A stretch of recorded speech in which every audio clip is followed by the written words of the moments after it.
Boa tarde, gente. Hoje nós vamos fazer a atividade do livro de história, tá bom? Vamos iniciar o capítulo 2. A formação da cidadania. Então, vamos fazer da página 50 até a página 54, tá bom? Aqui na abertura da unidade, tem várias pessoas, né? Catando lixo e plantando, regando, né? As plantinhas, preservando o meio ambiente, certo? E aqui do lado, na página 51, tem algumas questõezinhas. Na sua opinião, teremos uma vida melhor se as pessoas se respeitassem e cumprissem os seus deveres? O que vocês acham? Se a nossa vida seria melhor se as pessoas conseguissem se respeitar, não faltar com respeito com o outro, aceitar as diferenças, conseguissem respeitar a opinião do outro, né, a religião e tudo de diferente que o outro tem? Seria melhor a nossa vida ou não?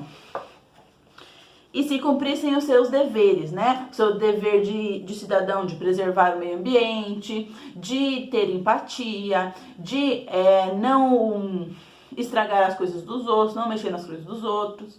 Então, são vários deveres que a gente tem. Se todo mundo cumprisse, a nossa vida ia ser melhor ou não? Na sua opinião, o que você acha? Não tem resposta certa, é o que você acha, certo? Por que é importante lutar pelos nossos direitos? Por que a gente tem que lutar pelos nossos direitos prescritos em lei? Por que a gente precisa que a nossa vida seja respaldada na lei? Para que existem os direitos? Para que eles servem? Por que a gente tem que lutar por eles? Na sua opinião, o que você entende de direito? O que é um direito seu? O que a criança tem direito? A criança tem direito à educação, a criança tem direito à moradia, a criança tem direito à alimentação, à segurança. Então, por que a gente tem que lutar por isso? Por que é importante a criança ter esses direitos preservados? E os adultos também têm os direitos deles, né? Por que isso é importante? Você vai escrever aqui. Na página 52, começa aqui, capítulo 3, respeitar quem é diferente. Então, faz tempo que eu tô falando sobre isso, né? Sobre respeito, sobre você conseguir conviver em sociedade, conseguir conviver com as outras pessoas que têm religiões diferentes, opiniões diferentes, né? Então, faz tempo que eu tô falando sobre isso, e aqui nesse capítulo a gente vai entrar bastante nessa questão do respeito às diferenças. A cultura diferente, a fisionomia diferente, as religiões diferentes. Então, a gente vai trabalhar bastante o respeito, presta bastante atenção. Você já aprendeu que as pessoas no Brasil e no mundo são muito diferentes? Os hábitos e os costumes variam muito, de vários motivos. Por exemplo, o país em que as pessoas moram, a origem da família, a religião, a história de vida de cada um, o nível econômico e as condições físicas do lugar onde mora. Apesar de todas as diferenças, devemos respeitar as diversas culturas e personalidades. Então, independente se a pessoa não pensa do mesmo jeito que eu, ela pode ter essa opinião diferente da minha, porque ela teve uma vida diferente da minha. As vivências dela foram diferentes, as histórias delas foram diferentes, então a opinião dela pode variar. Por isso que muitas vezes a gente fala, né, que um problema para uma pessoa pode ser simples e para outra pode ser um problema gravíssimo, né, que vai deixar ela totalmente desestruturada por causa da sua vivência, né? Dependendo da sua história, uma coisa assim, para outra é uma coisa gigantesca. Então a gente tem que saber respeitar que cada um sente de um jeito, cada um pensa de um jeito, cada um vive de um jeito, e a gente tem que cuidar somente do nosso modo de viver. O que o outro faz e não interfere na minha vida não diz respeito a mim, certo? Cordel sobre a intolerância. A gente já estudou sobre intolerância religiosa, né? Que são as pessoas que não aceitam outras religiões, a não ser as delas, que querem impor os seus costumes da própria religião nas outras, né? Que acham que tudo que é fora da sua religião é errado e que não conseguem entender que existe uma diversidade, que não é todo mundo que acredita na mesma coisa. Então, a intolerância religiosa a gente já viu. Agora, existem intolerâncias para todos os aspectos da vida. Existe intolerância cultural, existe intolerância racial, né, que é o racismo, e existe vários tipos de intolerância. Será mesmo que o respeito anda mesmo em desuso? O que é desuso? É uma coisa que não usa mais. Então, ele está perguntando se o respeito não é usado mais, se as pessoas não sabem respeitar mais. O respeito já está em desuso, ninguém respeita mais ninguém. A minha simples poesia tem o poder de alertar. Se você quiser respeito, aprenda a respeitar. Seja mais inteligente, pois para alguém diferente, o diferente é você. Ninguém no mundo é igual. Normal é ser anormal. Não é difícil de entender. Então, né, ele está falando aqui que se você acha alguém diferente, aquela pessoa também acha você diferente. Então, ninguém é igual a ninguém. Por isso que se você não respeitar a pessoa, você dá o direito dela te desrespeitar também. É uma via de mão dupla, entendeu? Por isso que a gente tem que saber os limites, né? Nem tudo é opinião. Nem tudo a gente tem que falar o que a gente pensa, porque pode estar magoando, pode estar desrespeitando alguém. Para iniciar, na sua opinião, o respeito anda mesmo em desuso? O que você acha? Você acha realmente que as pessoas não sabem respeitar mais umas às outras? Ou você acha que todo mundo respeita todo mundo e tá tudo de boa? O que você acha que, como você enxerga o mundo? Como que você acha que a relação das pessoas estão? Tá? É sua opinião. Como eu sempre falo, quando pede a sua opinião, não tem certo e errado, é simplesmente o que você acha. Tá? Quando alguém te pergunta a sua opinião, você pode falar ela tranquilamente. O ruim é quando você dá a sua opinião quando ninguém nem perguntou. Então você tá dando a sua opinião sobre a vida de outra pessoa, mas ninguém nem perguntou, nem te questionou sobre aquilo. A partir do momento que você é questionado, que abrem esse espaço para você falar, tranquilo. Então aqui no livro a gente tá abrindo esse espaço para você dar a sua opinião, tá bom? Aqui nessa questão não tem certo e errado. O cordel fala: se você quiser respeito, aprenda a respeitar. O que significa isso para você? Então você vai explicar essa frasezinha aqui. O que você entende quando você ouve isso? Se você quer respeito, você aprenda a respeitar. O que você pensa quando você ouve essa frase? Vai escrever aqui embaixo, tá bom? Diversidade cultural. Cultura é um punhado de coisas, né? São costumes de um certo grupo de pessoas. Tudo pode ser cultural. O jeito de se alimentar, o jeito de se vestir, o jeito de se comportar, os deuses que acreditam. Então, uma cultura, ela reúne vários costumes, tá? Cultura é uma coisa, costumes é outra. Cultura reúne os costumes de um certo povo e cada povo tem a sua cultura. Há muitas culturas diferentes no mundo em que vivemos. Algumas coisas que as tornam diferentes são, então aqui ó, vai falar os costumes de cada grupo. Então, uma cultura é uma junção de tudo isso aqui, ó. Língua, comportamento, ideias políticas, religião, alimentação, festas, músicas e ritmos, construções, hábitos diários, técnicas e maneiras de trabalhar e moradias. Então, tudo isso aí, cada cultura tem uma forma diferente, né? De viver, de falar, de se comportar. Então, todas essas palavras aqui são as palavras-chave que formam uma cultura. Essas diferenças culturais são o resultado da trajetória dos povos ao longo do tempo, assim como da relação que eles têm com os lugares onde habitam. Por isso, para entender essas diferenças culturais, é muito importante estudar a história desses povos. Quando diferentes culturas convivem, os resultados podem ser tanto conflitos quanto novas tradições. Por exemplo, um alimento que faz parte da cultura alimentar do Brasil é a feijoada. De origem desconhecida, o prato tem influências indígenas, o feijão, e portuguesa, os cozidos. Hoje, muitos brasileiros têm o hábito de comer feijoada. Aqui do lado tem uma foto da feijoada. A feijoada é uma adaptação brasileira do cozido português, prato que juntava carnes variadas com feijão, só que branco.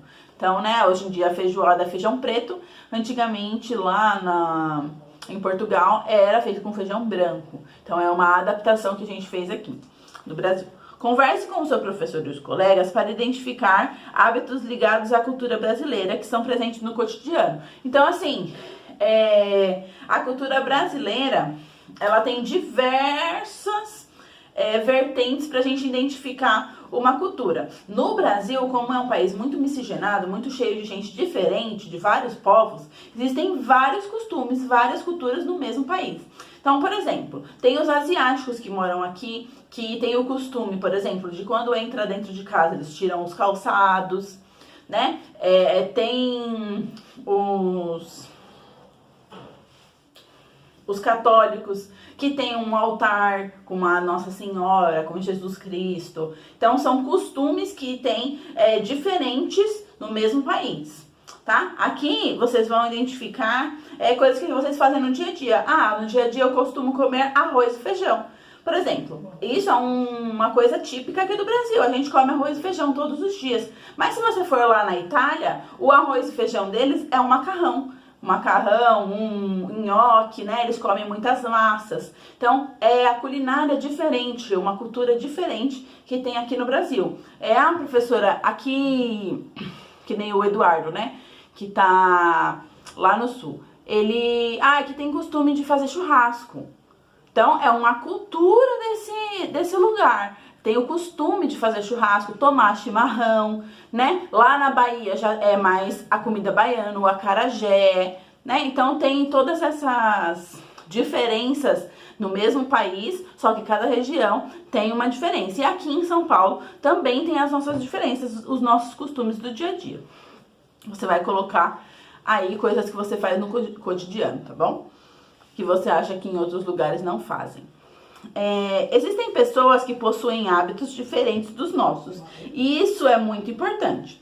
Pense em exemplos e apresente aos seus colegas. Então, por exemplo, eu conheço o meu vizinho, o meu vizinho é japonês, ele tem o costume de tirar o sapato antes de entrar em casa. Eu tenho uma conhecida que ela é portuguesa, então ela não fala português do Brasil, ela fala português de Portugal, ela enrola um pouquinho. Então se você conhece alguém que tem costumes diferentes dos seus, né? Coisas que você reparou que você não faz, mas a outra pessoa faz. Eu conheço uma pessoa italiana, ou minha tia foi morar lá na Itália, e agora ela tem o costume de comer mais macarrão do que arroz e feijão.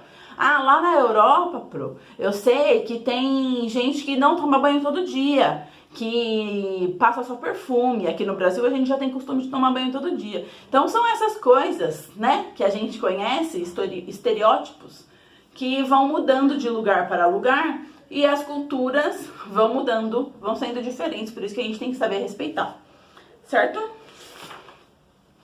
Aqui na página 54... A língua é um dos modos pelos quais as pessoas se comunicam e compreendem o mundo. As línguas se transformam com as pessoas que as falam. Antes da chegada dos portugueses ao território que hoje pertence ao Brasil, os povos indígenas tinham culturas muito diferentes. Exemplos dessas diferentes culturas eram as línguas e as tradições religiosas. Então, os índios, quando eles moravam aqui sozinhos, não tinham chegado os portugueses ainda, eles falavam uma língua só deles. Eles tinham uma religião só deles, que cultuam bastante os ancestrais, as pessoas que já morreram, os avós, os tataravós. Então, eles acreditam que a alma, dos antepassados continua com eles, que eles têm que zelar, que eles têm que respeitar os que já passaram por ali. Então, é bem legal, assim, de entender a cultura indígena. Óbvio que existem várias, várias tribos, com vários costumes diferentes, várias culturas, várias religiões diferentes. Antigamente tinha muito mais, hoje em dia já tem menos, mas ainda assim são vários grupos indígenas diferentes. O tupi, que é o mais famoso, né? O tupi era uma das línguas indígenas mais faladas pelos povos que viviam no litoral do Brasil quando os portugueses chegaram na América. O contato frequente entre os portugueses e várias tribos tupis resultou no intercâmbio cultural. O que é intercâmbio? Está escrito aqui do lado. Troca entre dois grupos diferentes. Então, como eles tiveram muito contato com os portugueses, eles começaram a miscigenar, a misturar o português de Portugal com o tupi-guarani. Tanto é que hoje em dia tem várias palavras que elas são originadas, né, que elas vieram do tupi-guarani e foram modificadas e misturadas, né, com o português de Portugal. Por isso que o português de Portugal é diferente do português do Brasil. Dá para entender, mas existem palavras bem diferentes. Acredita-se que havia mais de 1.200 línguas indígenas quando os portugueses chegaram. Ao longo da história, a violência contra os povos nativos por outros grupos indígenas e pelo colonizador fez com que muitas dessas línguas desaparecessem. Então, como eu sempre falo para vocês, os portugueses chegaram aqui não foi de uma forma amigável, né? Eles chegaram muito violentos, eles queriam dominar o país. Eles escravizaram os índios quando viram que não tinha mais mão de obra suficiente. Eles foram buscar na África e trouxeram os africanos para serem escravizados aqui. Então teve muita luta, muita guerra, muitas pessoas morreram.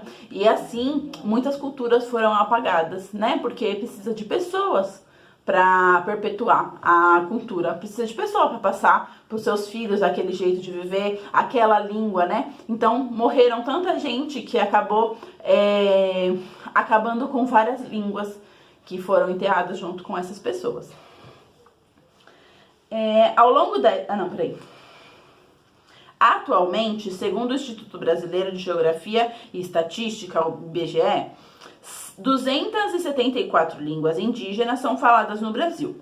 E algumas podem ainda desaparecer por causa do pequeno número de falantes. Então, aqui de 1.200 foi para 274 variações de línguas indígenas, né? E ainda pode diminuir muito, porque quanto menos índios tem, menos é passado para frente, né? Essas linguagens, menos pessoas falam aquela língua.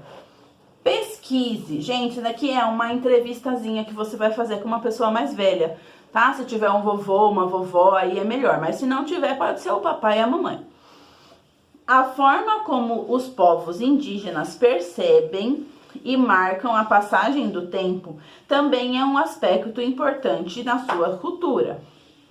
Para esses povos, mudanças no ambiente indicam o momento mais adequado para plantar, colher, pescar e caçar. Então, os índios, eles têm uma relação muito forte com a natureza. Então, eles reparam tudo, o movimento do sol, se o céu está estrelado, se tem neblina. Então, eles reparam tudo isso porque eles se comunicam com a natureza. Eles entendem o clima, né? E a partir do clima eles fazem as suas rotinas. Então tá o dia ensolarado, é bom para plantar. Tá um dia chuvoso, é bom pra gente já ter plantado, porque aí vai regar. Tá um dia mais nublado, vamos colher. Então tem tudo uma relação entre as coisas que eles fazem para sobreviver e a natureza. A relação é muito forte, tá bom? Por isso, eles estão sempre observando os movimentos dos astros, o período de reprodução dos peixes, o volume das águas no rio. Então tem as cheias, né? Que eles falam que quando o rio tá alto, quando eles conseguem pescar melhor, que tem mais peixes. As épocas de chuva e as épocas de seca. Essas mudanças no ambiente também mostram quando é a hora de fazer celebrações de rituais religiosos. Os acontecimentos da vida na comunidade também marcam o tempo, o nascimento, a puberdade, a gravidez, a morte.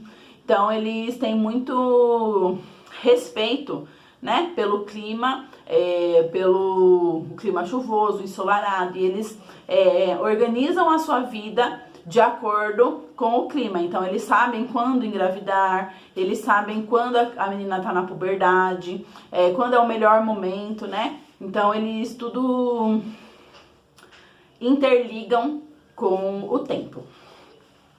Em grupo, lógico que vocês não vão fazer em grupo, cada um vai fazer aí na sua casa, e entrevistem uma pessoa idosa da comunidade em que você vive e façam as seguintes perguntas. Você observa a natureza para marcar o tempo?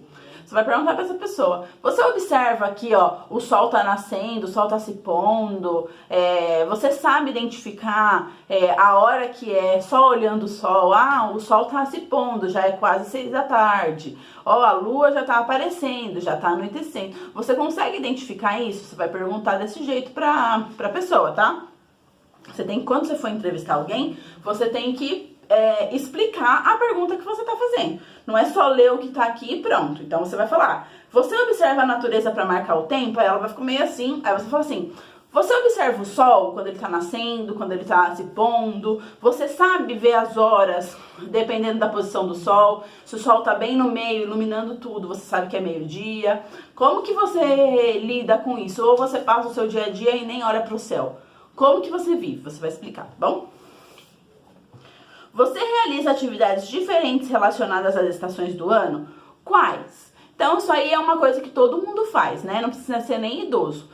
Geralmente, no verão, é onde a gente mais viaja, que são as férias, né? De dezembro e janeiro. A gente vai pra praia, a gente vai pra clubes, né? No inverno, a gente fica mais em casa, a gente tenta ficar mais quentinho, né? No outono, a gente trabalha muito, né? Aproveita, é legal para ir em parques, porque não tá muito ensolarado e tem umas folhas caídas, é bem bonito. Então, você vai ver o que a pessoa costuma fazer, dependendo das estações do ano. Óbvio que no inverno você não vai pra praia, né? Ou se não, pra Campos do Jordão, que é um lugar mais frio. Você não vai viajar pra lá no calorzão, né? Porque o legal é ver o frio. Então, você vai perguntar quais atividades que a pessoa faz ou tem vontade de fazer, né? Nas estações do ano. Você conhece festividades e celebrações que demarcam a passagem do tempo? Quando elas ocorrem? Então, você conhece uma festa que tem só no inverno? Você conhece uma festa que tem só no verão? Você conhece uma festa que tem só no outono? Então, vai perguntar isso pra ela. Geralmente, no verão tem o carnaval, né? No inverno, ou na primavera, tem festas de primavera para vender flores, né? Que é onde florescem bastante. Em Poá, que tem bastante a festa da primavera. Que mudanças na sua comunidade você pode observar até agora? Então, a pessoa que mora aí há bastante tempo, mora no mesmo lugar há bastante tempo, o que ela observou? O que mudou? Tem mais gente? Tem menos gente? Tem mais movimento?